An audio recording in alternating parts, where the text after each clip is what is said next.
نحمده ونصلي ونسلم على رسوله الكريم اما بعد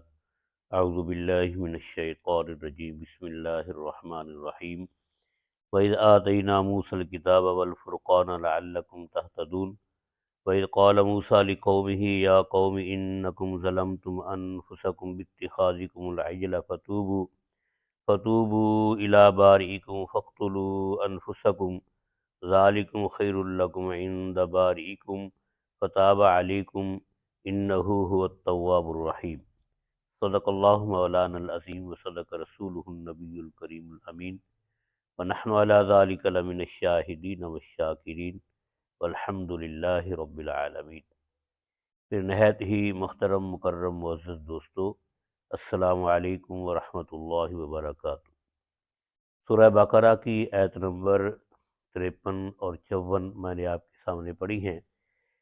اللہ رب العزت نے ان آیات کے اندر بھی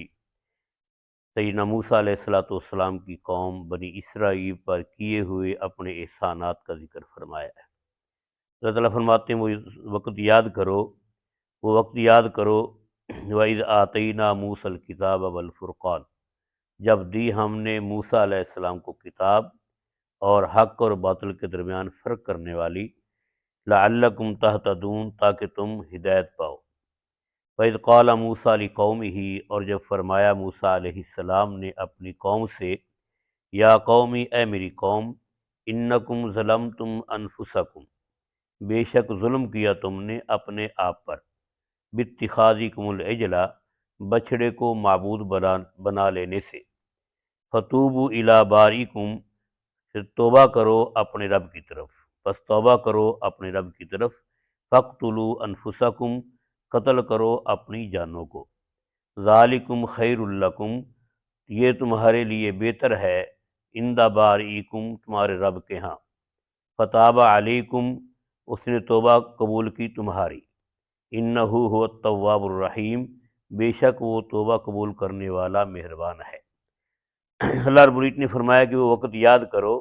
کہ جب ہم نے موسیٰ علیہ السلام کو کتاب دی، ان کو اپنے اس احسان کا وقت یاد دلایا کہ سیدنا موسیٰ علیہ السلام سے قوم نے یہ مطالبہ کیا تھا کہ ہمارے پاس اللہ کی طرف سے کوئی کتاب لکھی ہونی چاہیے کہ ہم اس کو دیکھ کر اس کی تعلیمات پر عمل کریں۔ سیدنا موسیٰ علیہ السلام کو اللہ رب العزت نے تورات نصیب فرمائی اور فرمایا والفرقان، اور فرقان عطا کیا۔ فرقان کا معنی ہوتا ہے حق اور باطل کے درمیان فرق کرنے والا۔ اس سے تورات بھی مراد لی جا سکتی ہے کہ تورات بھی حق اور باطل کے درمیان فرق کرنے والی ہے۔ دوسرا، اس سے حضرت موسیٰ علیہ السلام کے معجزات بھی مراد لیے جا سکتے ہیں، کیونکہ جو نبی کا معجزہ ہوتا ہے وہ بھی حق اور باطل کے درمیان فرق کرنے والا ہوتا ہے۔ جیسے کہ سیدنا موسیٰ علیہ السلام کا معجزہ جو آپ نے جادوگروں کے سامنے ظاہر کیا، جادوگر جادو کو سمجھتے تھے، یوں ہی انہوں نے حقیقت کو سمجھا کہ یہ تو جادو نہیں ہے، فوراً آپ پر ایمان لے آئے، تو حق اور باطل کے درمیان فرق ظاہر ہو گیا۔ تو فرقان کا معنی حق اور باطل کے درمیان فرق کرنے والی چیز، یعنی کہ تورات یا معجزات، لعلکم تہتدون، تاکہ تم ہدایت پاؤ۔ تو بنی اسرائیل کی ہدایت کے لیے اللہ رب العزت نے حضرت موسیٰ علیہ السلام کو معجزات بھی نصیب فرمائے اور ان کو کتاب ہدایت بھی عطا فرمائی تورات کی شکل میں۔ اللہ تعالیٰ فرماتے ہیں وَإِذْ قَالَ مُوسَىٰ لِقَوْمِهِ، اور جب فرمایا موسیٰ علیہ السلام نے اپنی قوم سے کہ اے میری قوم، تم نے بچھڑے کو معبود بنانے سے اپنے آپ پر ظلم کیا۔ اگر کوئی بندہ کوئی بھی گناہ کرتا ہے تو وہ اپنا نقصان کر رہا ہے، اپنے آپ پر ظلم کر رہا ہے، کیونکہ گناہ کرنے سے اللہ تعالیٰ کا تو کوئی نقصان نہیں ہوتا، گناہ کرنے سے اپنا ہی نقصان ہوتا ہے۔ اس لیے فرمایا کہ بچھڑے کو معبود بنا لینے سے ظلمتم انفسکم، تم نے اپنے آپ پر ظلم کیا،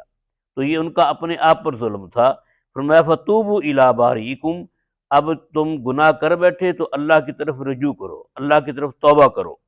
فاقتلوا انفسکم، اور توبہ یہ ہے کہ اپنی جانوں کو قتل کرو۔ یہ کیسے قتل کیا گیا، اس کے بارے میں پھر روایات میں آتا ہے۔ ایک تو شکل یہ بنائی گئی، ایک جو شکل علماء نے، مفسرین نے لکھی کہ جن لوگوں نے شرک نہیں کیا، بچڑے کو اپنا معبود نہیں بنایا، وہ ایک طرف کھڑے ہو جائیں اور دوسری طرف وہ کھڑے ہو جائیں جنہوں نے بچڑے کی عبادت کی ہے، بچڑے کو اپنا معبود مانا ہے۔ اب عبادت کرنے والے جو ہے ان کو قتل کیا ان لوگوں نے جنہوں نے عبادت نہیں کی تھی بچڑے کی اور اللہ تعالیٰ کی توحید پر پکے رہے تھے، ان لوگوں کو حکم دیا گیا کہ ان کو قتل کرو۔ اور دوسرا یہ کہ ان کو اپنے آپ کو قتل کرنے کا حکم دیا گیا کہ جن لوگوں نے ظلم کیا تھا وہ اپنے آپ کو قتل کرے، اور اس طرح ان کی یہ توبہ قبول ہوئی۔ اور یہ سزا تھی ان ارتداد کی کہ آج بھی جو سزا قائم ہے کہ جو آدمی اسلام لا کر پھر مرتد ہو جائے تو اسلام میں اس کی سزا قتل ہے، کیونکہ بنی اسرائیل پہلے توحید پرست تھے،